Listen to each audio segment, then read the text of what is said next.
暗瘡原來咧，我哋氣温咧每升1度咧，我哋個皮脂腺咧就會分泌多10% 嘅油分喎。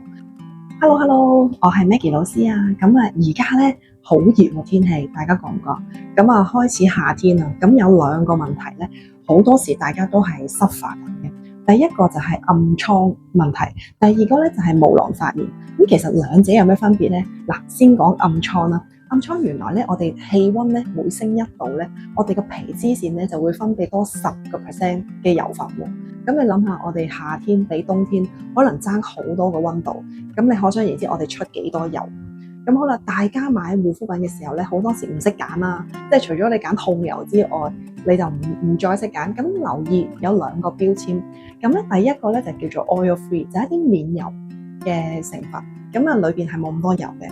第二個成分咧就係 non-comedogenic 啦，咁呢一個中文咧叫做不致粉刺或者不致痘，即係話佢個成分係比較清爽啲，就唔會容易出粉刺或者暗瘡痘痘嘅。咁可以買護膚品嘅時候睇一睇個標籤。我成日都同啲客講，唔好淨係睇暗瘡皮膚專用，一定要大約知道個標籤係個成分係啲乜嘢。咁如果大家有呢個知識嘅話咧，就最好不過。咁啊，遲啲可以教大家成分嘅。咁好啦，第二個問題就係毛囊發炎啦。好多時以為咧係，會唔會係咪暗瘡啊咁樣？其實咧好相似嘅，因為都係紅腫同埋好痕。咁就係我哋每一個皮膚咧，我哋都有毛囊嘅。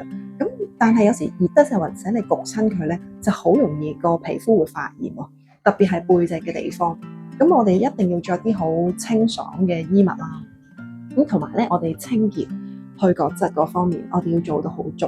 咁保持住我哋肌膚嘅乾淨潔淨程度啦，咁樣。咁希望可以呢啲嘅小影片可以俾大家少少嘅 tips 啦。咁我哋遲啲再講關於多啲暗瘡嘅嘢俾大家知道。我知道大家暗瘡係非常之緊張嘅，好冇？咁好啦，遲啲見。